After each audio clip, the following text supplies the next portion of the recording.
Y en el pasaje se habla de un rey. Sí, en aquella época había reyes. Hoy ya casi no hay reyes, prácticamente no existen. Y además difícilmente uno se tenga que cruzar con un rey en algún momento de su vida. Pero podemos tomar las palabras, el consejo, para saber cómo comportarnos frente a una persona que tiene autoridad. ¿Sí? Que le fue dada autoridad. Tiene más autoridad que nosotros. Vamos a leer el versículo 1, vamos a ir uno por uno, versículo por versículo.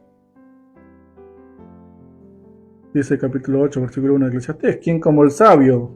¿Y quién como el que sabe la declaración de las cosas? La sabiduría del hombre ilumina su rostro y la tosquedad de su semblante se mudará. Si se acuerdan, el capítulo 7 terminaba diciendo que todos son necios en el mundo. ¿Sí? Busqué, no encontré un solo hombre sabio, que dijimos que era una palabra profética hablando de Cristo, y no encontré ninguna mujer, es decir, no encontró a nadie salvo Cristo que sea sabio en el mundo. Y el capítulo 8 empieza relacionando con eso, dice: ¿quién como el sabio? O sea, como diciendo, el sabio es alguien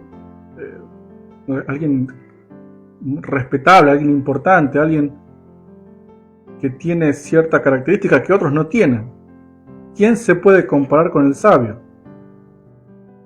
¿Quién como el que sabe, por su sabiduría, la declaración de las cosas? Declaración tiene que ver con el sentido, la interpretación de las cosas. O sea, ¿quién como aquel que entiende las cosas? Y en el contexto de Eclesiastés, ¿quién como aquel que entiende la vida? Que entiende por qué las cosas son como son, que entiende cómo comportarse.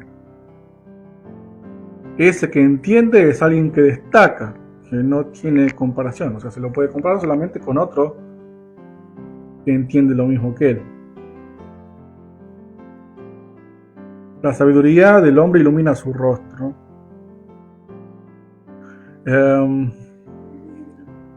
Esta expresión de iluminar su rostro tiene que ver con una actitud. Si leemos Números, capítulo 6,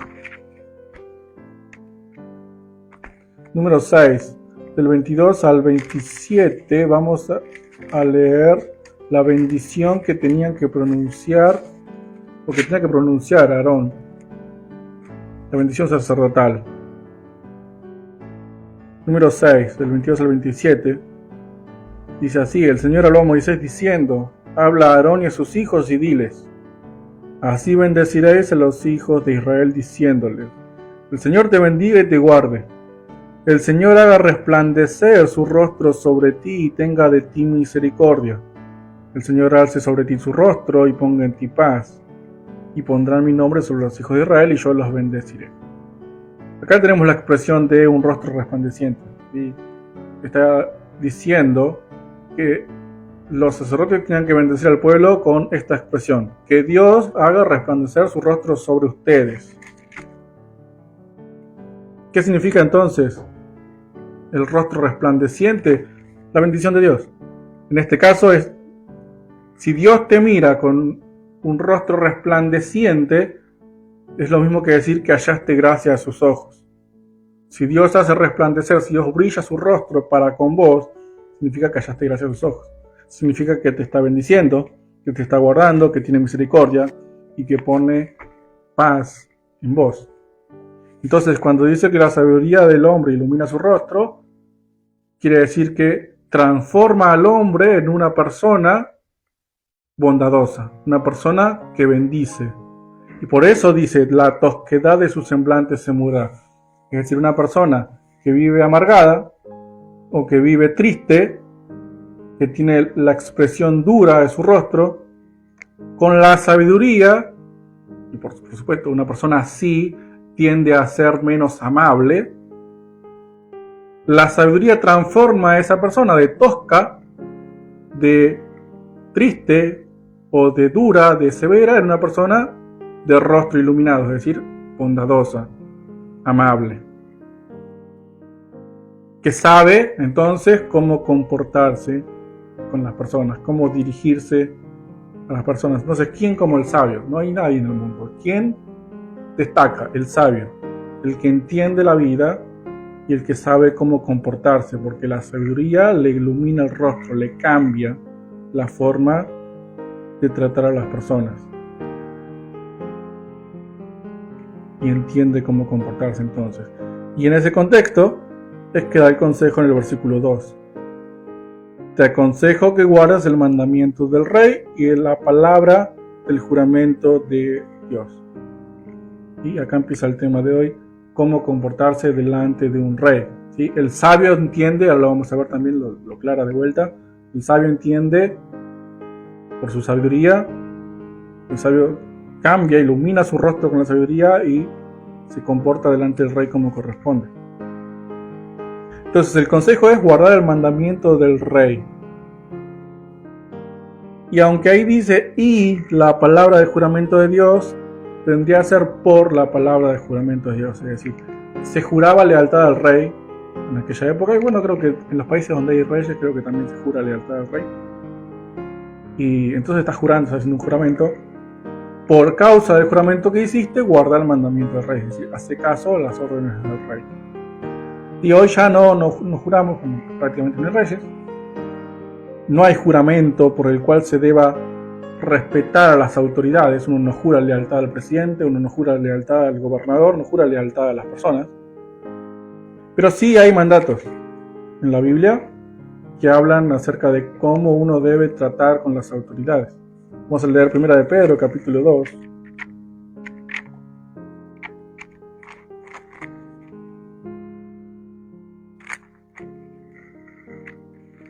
1 de Pedro 2, del 13 al 17.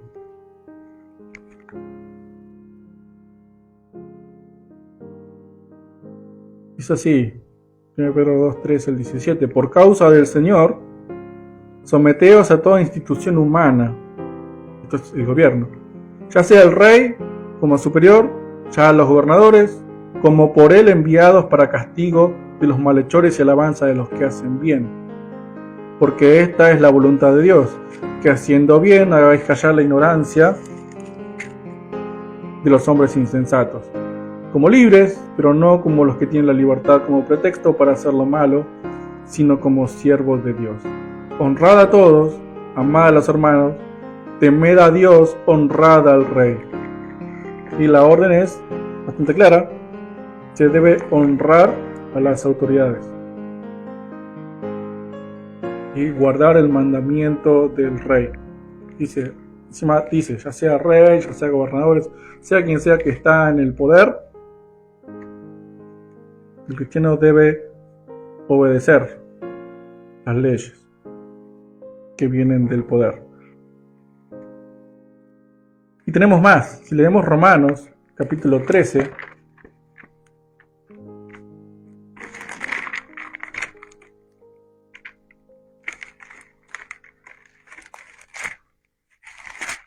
en Romanos capítulo 13, versículos 1, 2 y después el 7, dice: sométase toda persona a las autoridades superiores, porque no hay autoridad sino de parte de Dios, y las que hay por Dios han sido establecidas, de modo que quien se opone a la autoridad, a lo establecido por Dios resiste, y los que resisten acarrean condenación para sí mismos.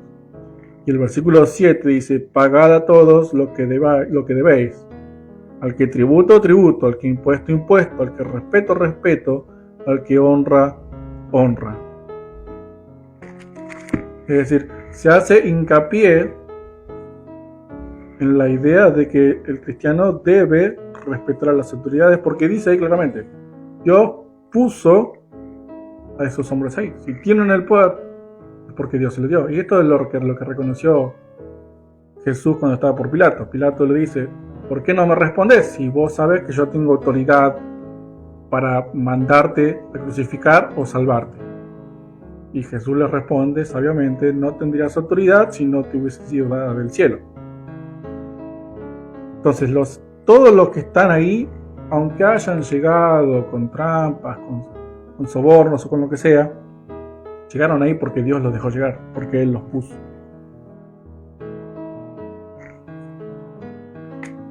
Sin embargo, hay límites en la obediencia que uno le debe a esas autoridades. En el mismo capítulo de Romanos 13, Entre el versículo 2 y el versículo 7 que leímos lo siguiente: porque los magistrados no están para infundir temor al que hace el bien, sino al malo. ¿Quieres pues no temer la autoridad? Haz lo bueno y tendrás alabanza de ella, porque es servidor de Dios para tu bien. Pero si haces lo malo, teme, porque no en vano lleva la espada, pues es servidor de Dios, vengador para castigar al que hace lo malo, por lo cual es necesario estarles sujetos, no solamente por razón del castigo, sino también por causa de la conciencia. Pues por esto pagáis también los tributos, porque son servidores de Dios que atienden continuamente a esto mismo. Es decir, las autoridades están puestas ahí por Dios con un fin que ellos deben cumplir. ¿Cuál es? Alabar o hacer bien al que hace bien y castigar al que hace mal. En el momento en el que ellos se desvían de su mandato, uno no debe obedecer estrictamente todo lo que dice, porque se desviaron de su mandato de hacer el bien. Hay un límite a la obediencia debida a las autoridades, y uno es cuando se desvían de su tarea de hacer el bien al bueno y de hacer mal al mal. Y Pablo le dice algo parecido sobre respecto a las autoridades a Tito, en el capítulo 3, versículos 1 al 3. Tito 3, del 1 al 3, dice así: recuérdales que se estén sujetos a los gobernantes y autoridades, que obedezcan, que estén dispuestos a toda buena obra, que a nadie difamen, que no sean pendencieros, sino amables, mostrando toda mansedumbre para con todos los hombres. Y miren el versículo 3: porque nosotros también éramos en otro tiempo insensatos, rebeldes, extraviados, esclavos de concupiscencias y deleites diversos, viviendo en malicia y envidia, aborrecibles y aborreciéndonos unos a otros. Es decir, esos hombres que están ahí en el poder, aunque no habla específicamente de ellos, sino de todos los hombres, incluidos ellos, tienen esas características. Y si hacen las cosas mal es porque son malos, porque son rebeldes, insensatos, necios, que no tienen a Cristo. Entonces, tener paciencia y entender su comportamiento y no te hagas el rebelde, porque vos también estuviste en esa posición. Entonces, entendiendo eso, es que también Pablo a Timoteo, en este caso, en la primera carta, en el segundo capítulo, versículos del 1 al 3, les dice, ¿sí? 1 Timoteo 2, del 1 al 3, dice: exhorto ante todo a que se hagan rogativas, oraciones y peticiones y acciones de gracias por todos los hombres, por los reyes y por todos los que están en eminencia, para que vivamos quietos y reposadamente en toda piedad y honestidad. Ellos pierden su autoridad cuando hacen lo que no tienen que hacer. Y nosotros debemos orar por ellos, en ese caso. Y entender cuál es su posición de autoridad, cuál es su posición de espiritual, y orar por ellos, para que todos podamos vivir quieta y reposadamente en donde estemos.